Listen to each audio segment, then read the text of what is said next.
تو ناظرین، یہاں پر ہم چارلی چیپلن کے امریکہ میں ابتدائی سال ان کے اوپر ایک نظر ڈالیں گے۔ چیپلن نے امریکہ کا پہلا دورہ فریڈ کارنو طائفہ کے ساتھ 1910 سے 1912 تک کیا۔ برطانیہ میں 5 ماہ گزارنے کے بعد چیپلن کارنو طائفہ کے ساتھ 2 اکتوبر 1912 کو امریکہ کے دوسرے دورے پر آیا۔ کارنو کمپنی میں آرتھر اسٹینلی جیفرسن بھی تھا، جو بعد میں اسٹین لار کے نام سے مشہور ہوا۔ چیپلن اور لار بورڈنگ ہاؤس کے ایک ہی کمرے میں ٹھہرے تھے۔ اسٹین لار تو واپس برطانیہ چلا گیا، لیکن چیپلن نے امریکہ میں ہی قیام کیا۔ 1913 کے آخر میں میک سینٹ، میبل نورمنڈ، منٹا ڈفری اور فیٹی آربکل نے کارنو طائفہ میں چیپلن کے فن کا مظاہرہ دیکھا۔ سینٹ نے اسے اپنے اسٹوڈیو کی اسٹون فلم کمپنی میں فورڈ سٹرلنگ کے متبادل کو طور پر بھرتی کر لیا۔ ابتدا میں چیپلن کو فلمی اداکاری کی ضروریات کے مطابق خود کو ڈھالنے میں بہت مشکل پیش آئیں، جس سے اس کی اداکاری پر بھی برا اثر پڑا۔ چارلی کی پہلی فلم میکنگ اے لانگ کی تکمیل کے بعد سینٹ نے محسوس کیا کہ وہ ایک بہت مہنگی غلطی کر بیٹھا تھا۔ زیادہ تر تاریخ دان اس بات پر متفق ہیں کہ نورمنڈا نے اسے اس بات پر مائل کیا کہ وہ چارلی کو ایک اور موقع دے۔ چیپلن کو نورمنڈ کے حوالے کر دیا گیا، جس نے اس کی چند ابتدائی ترین فلموں کو تحریر کیا اور ان کی ہدایت دیں۔ چیپلن کو ایک عورت سے ہدایت لینا اچھا نہ لگا اور دونوں میں اکثر اختلافات ہوتا تھا۔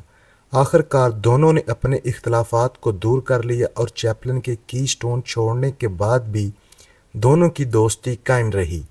چارلی چیپلن کے شہرہ آفاق کردار دی ٹریمپ، آوارہ گرد کا آغاز خاموش فلموں کے دور کی اسٹون کی مزاحیہ فلم kid auto races at Venice 7 جنوری 1914 میں ہوا۔ کی اسٹون کے ہدایت کار میک سینٹ کے کرداروں میں چیپلن کا لٹل ٹریمپ، ننھا آوارہ گرد، سب سے زیادہ مشہور ہو گیا۔ چیپلن نے ٹریمپ کے کردار کی ادائیگی کو درجنوں چھوٹی فلموں اور مٹھی بھر طویل فلموں میں جاری رکھا۔ اس نے بہت کم دوسری پیشکشوں میں اس کردار کو ادا کیا۔ دی ٹریمپ خاموش فلموں کی علامت بن گیا اور ایک بین الاقوامی کردار سمجھا جانے لگا۔ 1920 کی دہائی میں جب بولتی فلموں کا آغاز ہوا تو چیپلن نے اس کردار پر مبنی ٹاکی بنانے سے انکار کر دیا۔ 1931 میں پیش کردہ فلم سٹی لائٹس بھی بغیر مکالموں کی تھی۔ چارلی نے اس کردار کو باضابطہ طور پر ماڈرن ٹائمز میں سبکدوش کر دیا۔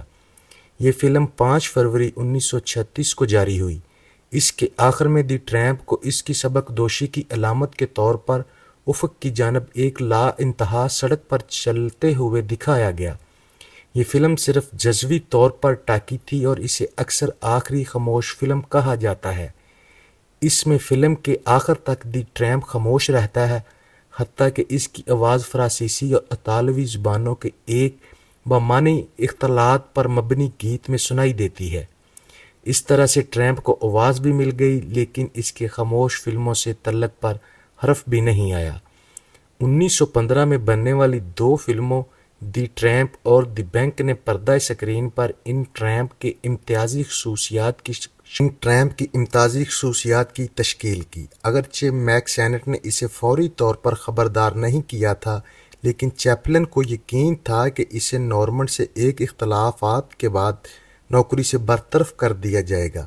تاہم چیپلن کی فلموں کامیابی نے اسے جلد کی اسٹون کے سب سے بڑے ستاروں کی صف میں لا کھڑا کیا۔